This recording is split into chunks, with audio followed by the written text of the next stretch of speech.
What's going on, MMO fans? It's your boy Alexlexus coming at you with a impression video and a couple. I haven't done a solo video in a little while, so I just wanted to cover a couple things. For those of you who've been following our Twitch TV channel, who we jointly share with M.U.G.E.N with Nelson Rios, make sure you check that out, because there's episodes that are exclusive to that channel due to their length. There's like one streaming of Skullgirls, which is an hour and 10 minutes. There's no way I'm going to put that on YouTube, so make sure you're going back and forth between that channel, because when we do the podcast, those are raw and uncut. Like with YouTube, I got to edit and cut things down and so on and so forth. I mean, I'll put the stuff that I can realistically put on this YouTube channel, but if you want like the live shows, which we try to do like Thursday nights and Saturdays, make sure you jump in on there, and make sure you support Fighting Game League, TSG, Nelson Rios, also Tough Nerd Toys LLC, Danae, man. I always enjoy the support, and I got your back. But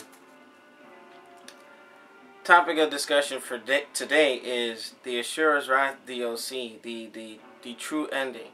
Now, I still maintain my position on being forced to buy DLC of that type, but this is not why I'm bringing it up. I'm actually saying positive things about this DLC. I will have to say, this was the best DLC I've pretty much ever downloaded for any game, because even though it was 4 extra episodes and extra chapter for Asura's Wrath, it was satisfying. It was really, really good. I mean, I was thinking that it was going to be all this, quick time events. No, you actually get in there and you're fighting. Like, it's pretty much boss battles for the most part. But, I mean, the conclusion of the game, I hate to take a shot at BioWare, but BioWare, take notes from CyberConnect 2 on how to make an epic ending. I mean, I have nothing bad to say about the Asura's Wrath DLC true ending, because man, I would have to. Whew, that was something. That was like DBZ epic, crazy. I mean, Yasha has his episodes. Asura gets the majority of them. I mean, just the way everything unfolds in the end. And the ending is similar to what you see in like a Cowboy Bebop type ending. It's not saying that it's like Cowboy Bebop, but the way it's like, I don't know, I felt that with this generation of characters, they can't open the door for another sequel unless they do a prequel or something like that. But the way the game ended, it pretty much tied up all the loose ends. And I would have to say, those of you who played Gears of War 3, and you felt a sense of, you get attached to the characters, you're going to kind of, I don't want to spoil it. It was just that good. It was really, really well written. I mean, of course, Liam O'Brien, who is also the voice for War in Darksiders. I mean, some of Asura's dialogue is he's just like Yasha says, he's like a mad ape or whatever. But I mean, wow. I would have to say, those of you who remember the ending of Devil May Cry 1 and how Dante transforms and he's flying around and all that, I think Asura's Wrath probably either rivals it or beats it. It's like, it was excellent. I mean, that ending was better than I expected it to be. And the only reason why I got it, though, is those devoted NMO fans who sent donations to the PayPal. I just used the funds to go and purchase the DLC and get a video capture card, so that now, when we're doing the reviews, I don't have to focus on borrowing people's equipment. So thank you, NMO fans, for doing that. So you will actually see the fruits of that labor in upcoming episodes. But back to the DLC. Satisfying. BioWare, Mass Effect 3, that really can take notes from Asura's Wrath. I don't want to be in a hamster's wheel with that. But also with that ending, without spoiling it, because I already put the 4 chapters or the 4 episodes in the YouTube channel. For those of you who don't want to buy the DLC, you can go ahead and you can view that. And you know, one NMO fan went out of his way to give me points to go and bring that to you. So he wanted to stay anonymous, so I'll just honor his wishes there. But one thing that I saw in the final epilogue is that some of these Asura's Wrath characters or their descendants are in the world of the Street Fighters. So, do I smell crossover? You never know, because they have enough characters to support like an Asura's Wrath fighting game franchise. But considering how Capcom's been fucking up with Street Fighter Cross Tekken and all that, I mean, you know, I kind of wince when I think about it. But for $7, had it not been for that fan, I wouldn't have known. I'm thinking I might reimburse him, because I wouldn't mind paying the $7 for that DLC, because it was worth it. It was really, I felt like I came out of a movie theater very satisfied. So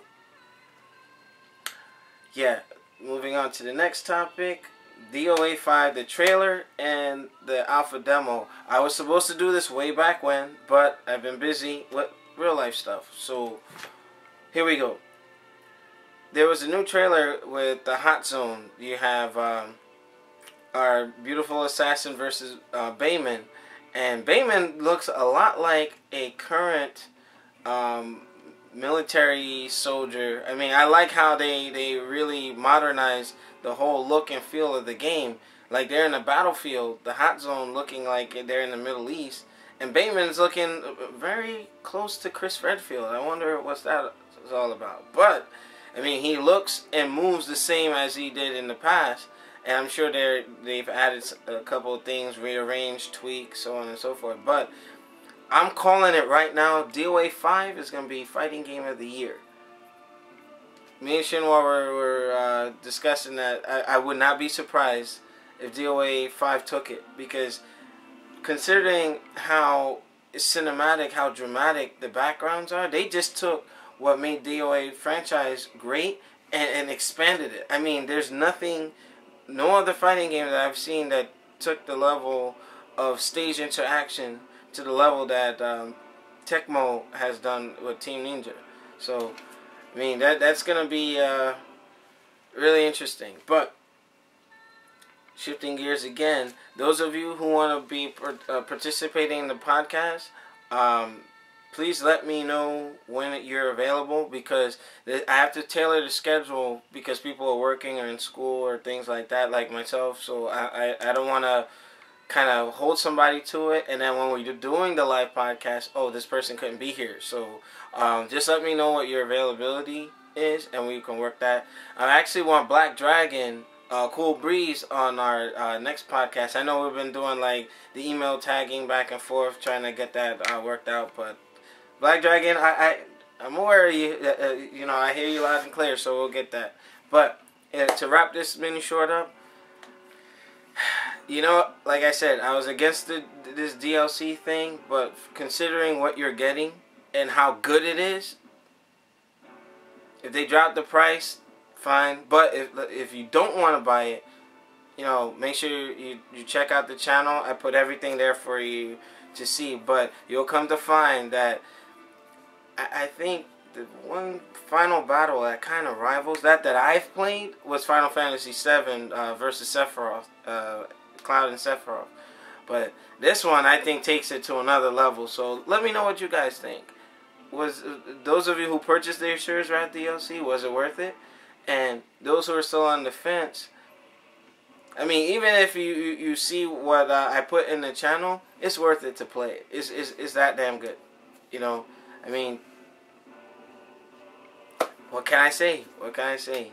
Capcom, fuck you for forcing us to buy it, but it was cheap enough, but I'm still maintaining my position. Last thing, I want to do a poll. Those of you who are fans of Asura's Wrath, who would win, the Incredible Hulk or Asura? Me and Shinwar were discussing it, got into a heated debate while we were playing Street Fighter Cross Tekken, and I think those two could butt heads. Now, Tough Nerd Toys, the name was telling me that no, you can't pit Asura versus the Incredible Hulk. You might as well put them against Goku because you know they're at that level. Fair enough, but the reason why I'm looking at the Incredible Hulk is because of Rage Monster Hulk against the demigod Asura, who gets stronger as the madder he gets. So yeah, I mean, to me, I'm actually on Team Asura, but let me know what you guys think. This is, you know, I don't want it to be like a ugly mudslinging thing or whatever, but I highly think that Hulk probably has his work cut out for him. Might end in a tie, I don't know, but the madder these guys get, the stronger they get, and where does it stop? So let me know what you guys think. NMO fans, this is Alexlexus coming at you with this mini short. Make sure you check out our Twitch TV channel. We'll be doing a live stream of Skullgirls. We're trying to get more into that game, but in any case, I'll see you next time on the NMO show.